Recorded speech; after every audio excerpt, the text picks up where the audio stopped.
नमस्कार। आकाशवाणी जयपुर अजमेर से प्रस्तुत हैं प्रादेशिक समाचार।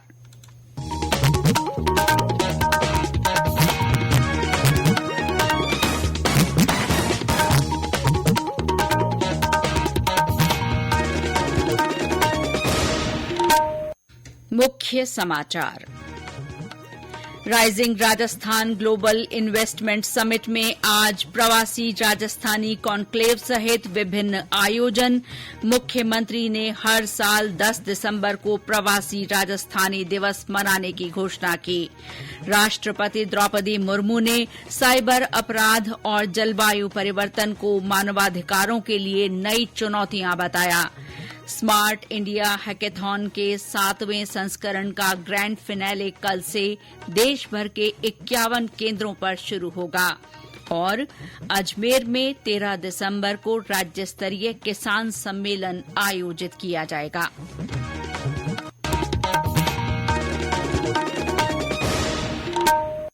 समाचारों के साथ मैं शीला चावला और अब समाचार विस्तार से। जयपुर में चल रहे rising Rajasthan global investment summit के दूसरे दिन की शुरुआत प्रवासी राजस्थानी कॉन्क्लेव से हुई। कॉन्क्लेव को संबोधित करते हुए राज्यपाल हरिभाऊ बागड़े ने कहा कि राजस्थानी जहां जहां जाकर बसे हैं वहां की अर्थव्यवस्था में सुधार किया है। उन्होंने कहा कि प्रवासी राजस्थानियों पर राजस्थान का अधिकार है। उन्होंने प्रवासियों का आह्वान किया कि वे मातृभूमि का ऋण चुकाने के लिए यहां निवेश करें। समिट को संबोधित करते हुए मुख्यमंत्री भजनलाल शर्मा ने कहा कि प्रवासी राजस्थानियों के हितों को ध्यान में रखते हुए उनके लिए एक विशेष विभाग बनाया जाएगा। साथ ही 10 दिसंबर को हर साल प्रवासी राजस्थानी दिवस के रूप में मनाया जाएगा।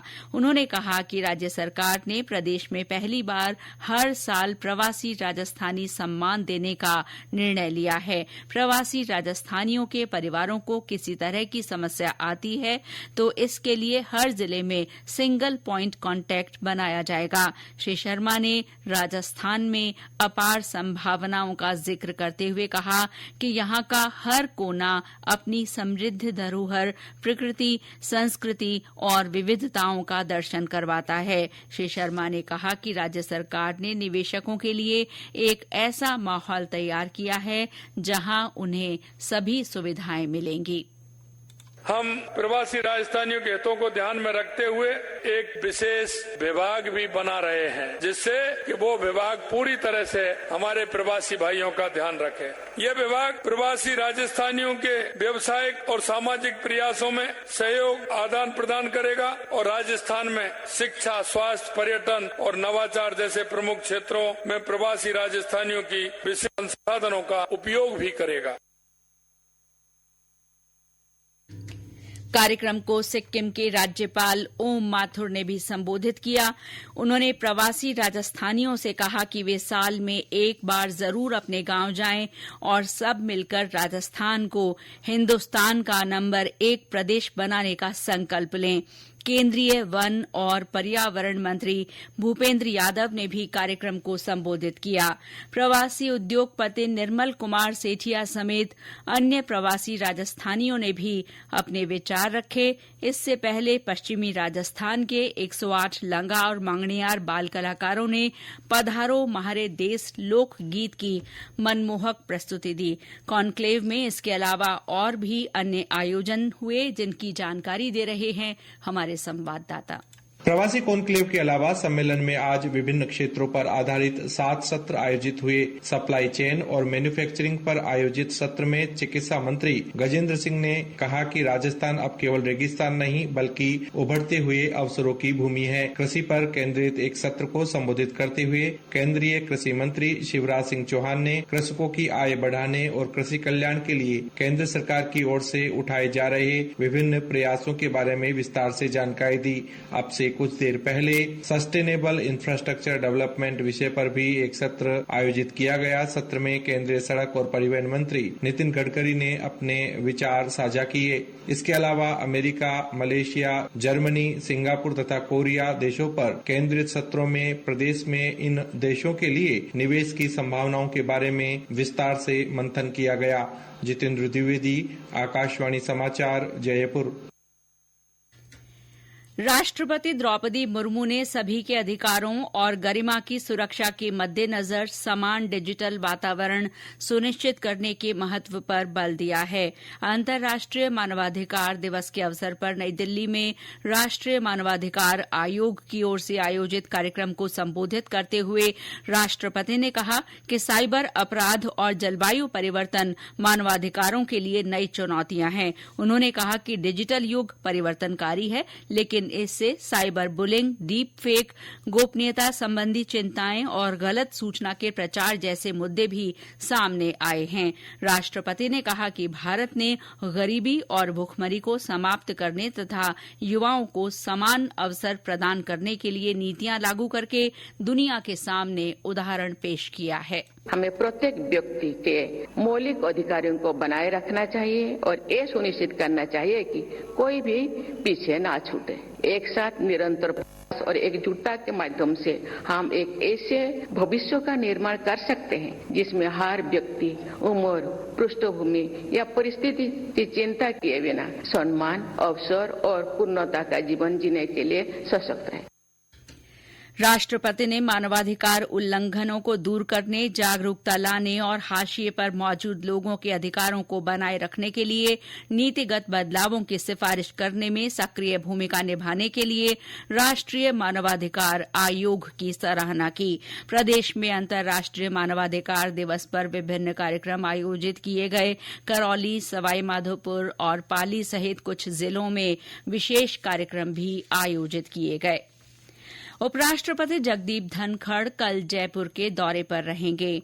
इस दौरान वे जयपुर में एक कौशल विकास केंद्र का उद्घाटन करेंगे। ये समाचार आकाशवाणी जयपुर अजमेर से प्रसारित किए जा रहे हैं। स्मार्ट इंडिया हैकेथॉन SIH 2024 के 7वें संस्करण का ग्रैंड फिनाले कल देश भर के 51 केंद्रों पर शुरू होगा। केंद्रीय शिक्षा मंत्री धर्मेंद्र प्रधान इस कार्यक्रम का वर्चुअल उद्घाटन करेंगे। इस ग्रैंड फिनाले में 1300 से ज्यादा विद्यार्थी टीमें हिस्सा लेंगी। प्रधानमंत्री नरेंद्र मोदी कल वीडियो कॉन्फ्रेंस के जरिए ग्रैंड फिनाले में युवा नवोन्मेषकों के साथ बातचीत करेंगे और सभा को संबोधित करेंगे। इस साल 54 मंत्रालयों, विभागों, राज्य सरकारों और उद्योगों ने 250 से ज्यादा समस्या संबंधी वक्तव्य जमा कराए हैं।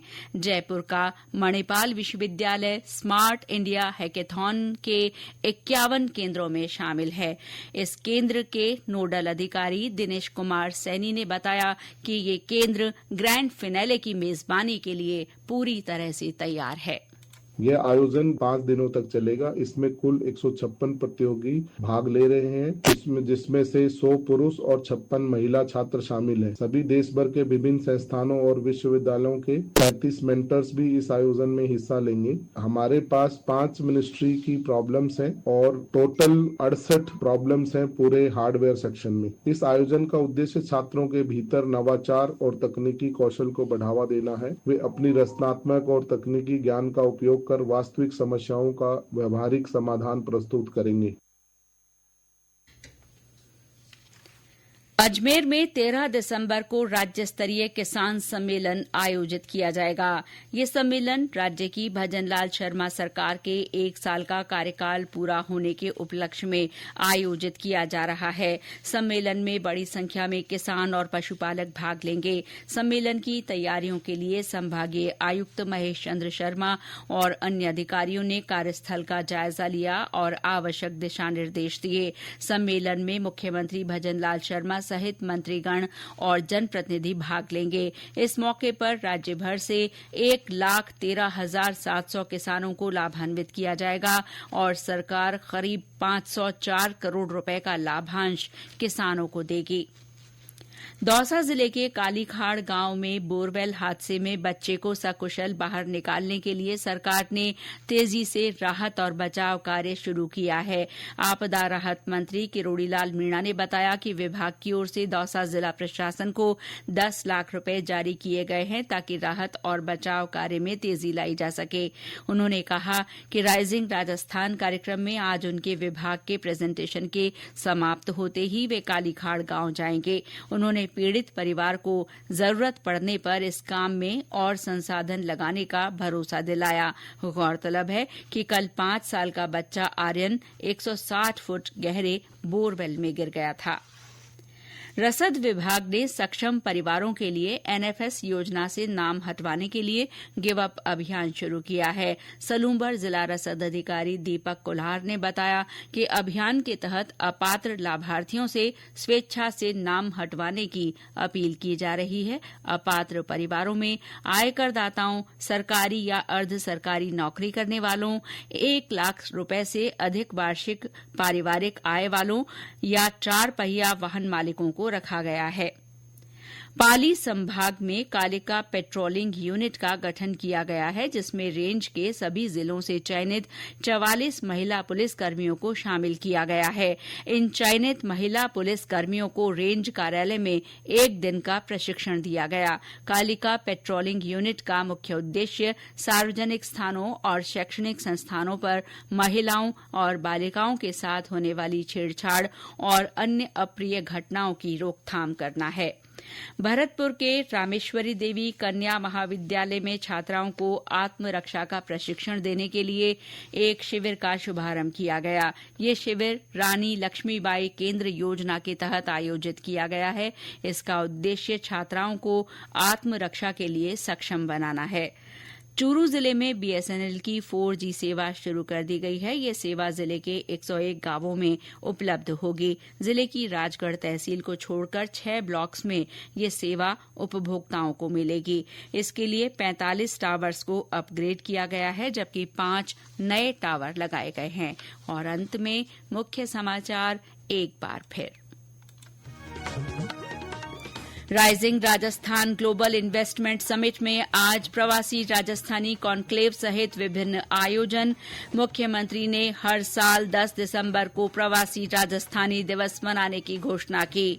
राष्ट्रपति द्रौपदी मुर्मू ने साइबर अपराध और जलवायु परिवर्तन को मानवाधिकारों के लिए बड़ी चुनौती बताया।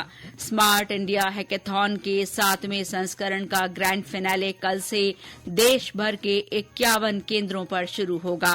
और अजमेर में 13 दिसंबर को राज्य स्तरीय किसान सम्मेलन आयोजित किया जाएगा। इसके साथ ही प्रादेशिक समाचार बुलेटिन समाप्त हुआ। नमस्कार।